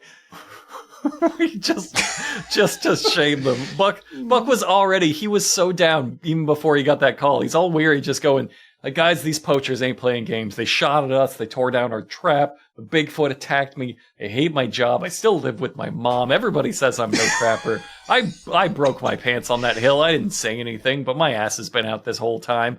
I'm having a real bad night. And then the radio goes off, and Buck just looks at it and goes, go ahead. He just knows. He knows it. He's like a second to run off. He knows, like, oh, it's fucking Larry, isn't it? One more fucking thing. And yeah, Larry was the head of the poachers the whole time. And to save face, Buck says, yeah, well, you stick out in that truck, and it's a small town. And you're going to do what? Yeah. What, when you're going to find him and do... I'm going to get to the buffet before you. I'm going to fucking eat all the sausage and cottage cheese. I think every last bit. This episode, and this is pretty much how the episode ends. This episode in particular, it's something I've believed for a long time, but this is the most damning linchpin evidence of the Ames team's humiliation fetish that I have ever seen. Like, absolutely. You can pay the humans. Like, you make up a Bigfoot, right? You are cornered. Like, you cannot show the Bigfoot. You have to either come up with some elaborate way where he touches the axe or whatever to win, or you have to lose and say he got away. I understand how your brain like has fucked you into getting humiliated by Bigfoot every goddamn episode. You can pay the humans that are on your show to pretend to lose. You can say like, okay, we beat you, and then you run away scared. Maybe it's even just after I say, yeah, you stick out in that truck and it's a small town. You could be like, oh shit, I'm sorry. I won't do anything again. Like you could pay him to say that you've won some small battle and retain dignity. But you wrote and produced this story where they just pulled down your dirty panties and put them in your mouth and spanked you in front of all your friends. You did that. Like it gets worse because after all these defeats and humiliations, they're like, I'll tell you what, the way I feel about this Bigfoot at this point, I'll stay out of his woods. They're just like, they admit it. Okay, we're done. They gave up to the Bigfoot too. Yeah, we're sorry, Bigfoot. We're sorry, poachers. Their consolation is, well, I'll tell you what. I hope the Bigfoot takes them out. And Wild Bill's like, yeah, I hope the Bigfoot gets these poachers, but we're not a part of this anymore. So they admit total defeat because, again, guys, remember the truck briefing was this Bigfoot is getting aggressive to people. They have to come take care of that. But abandoning that, trap fell over. That's done. And then these poachers, total defeat, got clowned by them. Just they added another second thing to be defeated by. And then that's it. There's no redemption coming for those of you. This is your first episode. No, this is it. And by the way, some people I realize now may be wondering if this is the rogue team. That's not. That's just a bunch of poachers. These are totally not. This is not the people that have been stalking them for several episodes. We're going to get to that. This is just these are routine poachers. They have no special skills. There's a bunch of guys who need the $6 worth of antlers. They can get off these deer, and apparently don't have enough deer on their own land. I love so much that their victory spin, because they do have to have a way to like spin it where we have some sense of a minor victory, no matter how desperate. And it's to say, well, this Bigfoot, which was going to kill us, will hopefully kill them instead if we leave. Because we didn't do our job. Because we didn't do our jobs. So you didn't put Bigfoot in this one, and he still beat you. He wasn't here. They got outgunned and outclassed, outsmarted by every man and beast they came across, and left with no dignity, and they don't even clean up the fucking trap. That's the exit line of the show. It's like, I sure hope Larry comes back and cleans up that baby. They're like, all those nails that we saw them punch into it. They're all sticking up out of loose boards in the woods. Oh, what if they broke the Pargin planks? Oh, Willie's just over there crying like, this is half. Larry. This is half of the trap budget. Made 12 traps out of not these for things. this trap, for all traps. Larry, what have you done, Larry? And with that, guys, closes a chapter in Mountain Monsters, because this was the last of the Bigfoot edition of the show. It was 17 episodes ago that Trapper announced they were going total Bigfoot. That's done. I've looked ahead, skimmed the episode list. As far as I can tell, they are not going to hunt another Bigfoot for 20 more episodes. 2 full seasons of the show are going to pass before they decide to come back to Bigfoot. That is how sick of Bigfoot they got. This episode so clearly shows that. You completely Yes. understand how they got to this point where you're like, yeah, Bigfoot, you didn't even have Bigfoot in this. You had you got shamed by poachers. Like, you're not having fun. Knowing our own backgrounds in this world, I do find this interesting now that you brought it up. Whichever one of you, I can't tell you two guys apart. Whichever one of you, I think it was the one with the beard who brought it up earlier, that they went where like the engagement is, right? Because the first 7 episodes of the show, if people don't remember, they only hunted one Bigfoot, the Grassman. Everything else was Mothman, lizard monster, a bear thing, cave creature, whatever. They had a variety, but they did that first mini season was enough. They clearly could see that either the ratings or just the fan mail, the engagement on Facebook. They knew that Bigfoot has a fan base, unlike all these other creatures. And for whatever reason, if you talk or write about Bigfoot, you've got this huge audience of weirdos. And after that, they did, like a dozen more episodes. And then finally it was around episode 17, 18. They're like, the Bigfoot stuff kills. Let's just do all Bigfoot, which is every single movie studio, every streaming platform, every website's like, look, this one thing gets way more engagement. Why aren't we just doing that? We're an entertainment outlet. You don't need variety. Just do the same thing every time. And then you watch them follow the exact same curve as like Disney after they pumped out their 7th Star Wars series that nobody liked. And the movie studios, as they're trying to do all of this post-Avengers superhero stuff, and it keeps bombing. It's like, oh crap. We hate this. Everyone's sick of it. And this, because again, the whole reason they went total Bigfoot is because Trapper laid out, look, there's 12 tribes of Bigfeet. We're going to find where they originate, how they travel on their boats. We're going to find how these tribes interact. He had this whole like lore that they totally abandoned. I mean, which of the 12 tribes was the shadow, whatever, the Phantom of the Forest part of? And so the whole thing was like, hey, we cannot stop until we prove that Bigfoot exists in Appalachia. And this is the sad, it just peters out to a fart. They never arrived as like, okay, we did it. We finally, it didn't end with them like catching a Bigfoot. They just like, nah, this is stupid. We're just so tired. We're so tired of Bigfoot. So it's a good thing their rallying cry that they said every single episode wasn't, we will never stop on our quest to prove Bigfoot exists in the Appalachian Mountains. It's a good thing they didn't say that word for word every episode. And over again. Over and over. For like 17 straight episodes. Because this is how they stop, and it's just like, he didn't even show up. We lost by default, and we showed up. I don't know how we did that. And like we mentioned, when a writer exhausts themselves doing the same idea over and over, they start to reveal the darkest parts of themselves, the most basic parts of themselves. And the Ames team have revealed they're bitter, stupid cowards who know in their heart they'll never be able to defeat anything, be it man or Bigfoot. And I don't know if they meant to or not, but I don't think there was a second theme to this episode. That's it, right? The humiliation fetish. They Yes. like to. They can only get their rocks off when they're getting spanked in public by a Bigfoot or poachers. Right. I think that's the second thing. All right, so what's our favorite You just quote of added the sex episode? to the first thing, I think. And then Jeff is like, sex, let me pee my pants. All right, what's our favorite quote of the episode? You know what? I'll go first. My favorite was when Wild Bill first pulled up in his cop car. We already touched on it, but the interaction was so good when he shows up with so much energy, and he's got all of this in his head, and he goes, "Good evening, ma'am. My name's Officer Wild Bill. Can I see license restoration, please?" And Willie just goes, "All right."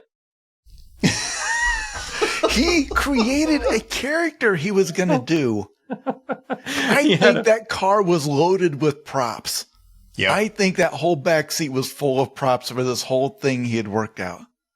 Comical, like, toy handcuffs. He's got a little inflatable baton. Just all, his heart just shrinking in his chest. Handcuffs were real, but... All right. What's yours, Sean? My quote also comes from Willie. Kind of in the same theme, because he knew this was stupid. Like, I feel like they gave him this line and he didn't sell it. And he says, "The pyramid is a great design for a trap. They've been standing for 1,000 years over in Egypt. I can't see why we can't use it to catch a Bigfoot." They still It's exist just like, over there. He heard himself say it. It's just like, dude, this shit is so stupid. What are we doing here? He just couldn't come up with any good reason why the trap had to be a pyramid, aside from Bass Pro Shops paid us to make it a pyramid. And I'm not allowed to say that. So I guess we're going to entomb the Bigfoot for thousands of years? Sure. All right, Jason. I know, of course, I've heard the complaints. I know that people are going to think that my quote of the episode is going to be when Buck was doing the confrontation with the poachers, when he pointed at Huckleberry back there in the bushes and said, "Guess what? I got something for both of you. Take a look behind you, sweetheart." But no, that's not my quote of the episode. My quote of the episode is toward the end of that encounter, Buck says something where I feel like if you get into your life to a place where you can, as an adult, can say to another adult in a dead serious tone, "You better hope this Bigfoot gets to you before I do," you've done something right with your life. Hell yeah. Yeah. I'm going to do something unprecedented. I'm changing my quote. I don't know how I ever thought I was going to get away with this without my quote being Jeff saying, "Huckleberry's had our back for years. Today, we had his feet."